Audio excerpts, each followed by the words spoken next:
Informasi lainnya saudara, banjir bandang melanda sejumlah wilayah di Kabupaten Aceh Barat. Wilayah paling terdampak ada di Kecamatan Woila, khususnya Gampong atau Desa Kuala Bie. Ketinggian air hampir menutup atap rumah warga. Data sementara BPBD Aceh Barat, banjir menggenangi 10 kecamatan dan 64 desa di Aceh Barat. Total ada 7.418 jiwa yang terdampak. Di Kecamatan Johan Pahlawan, banjir merendam Gampong Pasilehan, Cotlawang, Gampa, serta Blang Beranda. Beberapa jalur akses terputus sehingga proses evakuasi dilakukan menggunakan perahu karet. Banjir juga meluas ke Kecamatan Arongan, Lambale, Woila Timur, Woila Barat, dan sejumlah wilayah lainnya.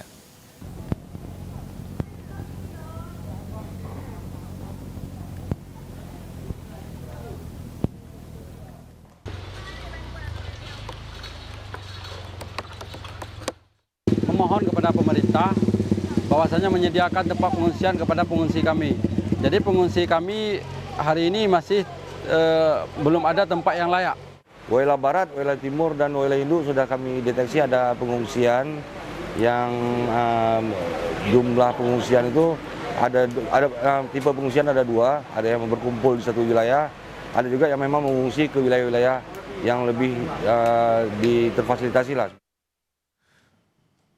Dua gampong atau desa di Kecamatan Pantai Ceremen, Porak-Poranda setelah banjir berarus deras menghanyutkan.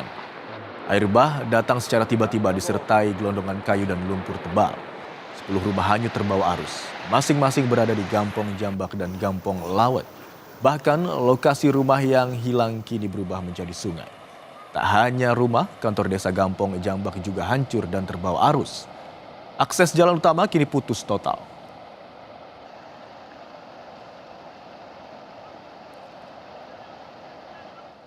Bagaimana kondisi banjir di Aceh Barat? Kita bergabung dengan jurnalis Kompas TV Rizka Devi dan juru kamera Nova Misdayanti. Selamat siang Rizka. Apakah banjir masih merendam rumah warga di sana dan bagaimana kondisi warga saat ini? Mengingat mereka sudah tidak mungkin tinggal di rumah karena ketinggian air yang terus meninggi.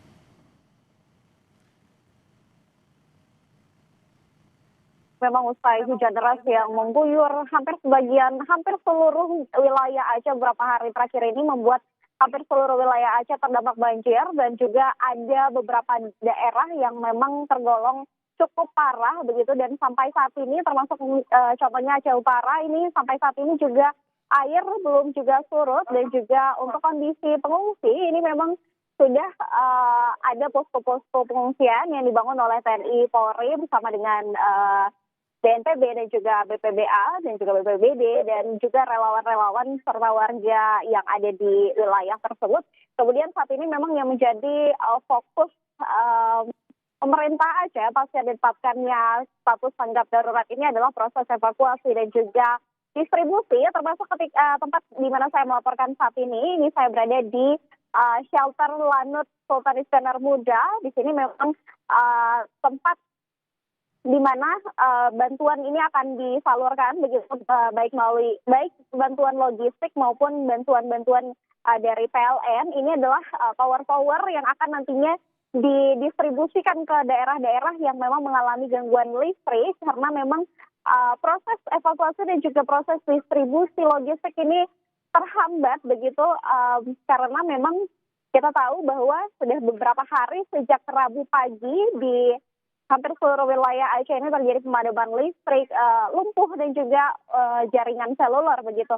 Dan juga ini merupakan di shelter Lanut Sultan Iskandar Muda ini merupakan salah satu lokasi transit sementara untuk logistik sebelum kemudian dibawa ke daerah-daerah begitu. Nantinya informasi yang kami terima ini beberapa pesawat nantinya akan mengangkut logistik baik makanan maupun obat-obatan dan akan tiba serta beroperasi dari mulai hari ini tanggal 29 November 2025 sampai dengan nanti di tanggal 2 Desember 2025. Ini nanti akan ada satu pesawat dari Jakarta yang memang sudah berangkat dari jam 7 tadi menuju ke Padang terlebih dahulu untuk drop logistik di Minangkabau. Kemudian nanti akan menurunkan bantuan dan disalurkan ke seluruh Aceh juga setelahnya begitu.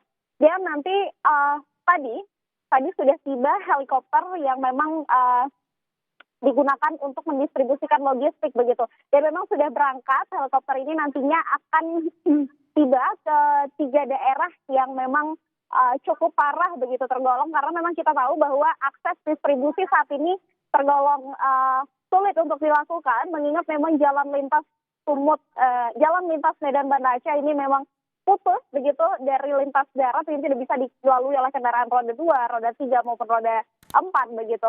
Dan juga akses jembatan lintas nasional ini banyak yang putus, dan juga bahkan untuk alternatif saja, contohnya di Biren begitu, jembatan alternatif juga ikut lumpuh begitu, sehingga memang satu-satunya opsi distribusi ini adalah ketika memang tidak bisa disalurkan melalui darat, ini melalui udara begitu. Dan juga tadi ini juga dari sinergi dari PLN bersama Pemda ini mendistribusikan power PLN, ini akan diangkut menggunakan helikopter, menggunakan pesawat Hercules.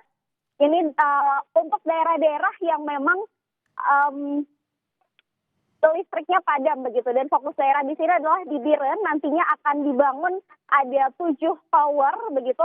Dan juga ini tadi juga sempat hadir Gubernur Aceh Muzakir Manaf, ini mengaku memang kewalahan begitu untuk penanganan banjir tersebut, sehingga meminta agar ada atensi pusat begitu untuk penanganan baik perbaikan jembatan, ini meminta agar TNI dan Polri dapat membantu proses evakuasi begitu, dan juga penanganan untuk jembatan darurat. Sementara kalau kita lihat hingga hari keempat, hingga saat ini bantuan. Imran. Upaya pengiriman logistik saat ini terus dilakukan. Salah satunya adalah satu helikopter yang membawa logistik yang sudah datang di sana untuk kemudian disalurkan ke sejumlah lokasi terdampak. Terima kasih atas laporan Anda, jurnalis Kompas TV Rizka Devi dan juru kamera Nova Widayanti.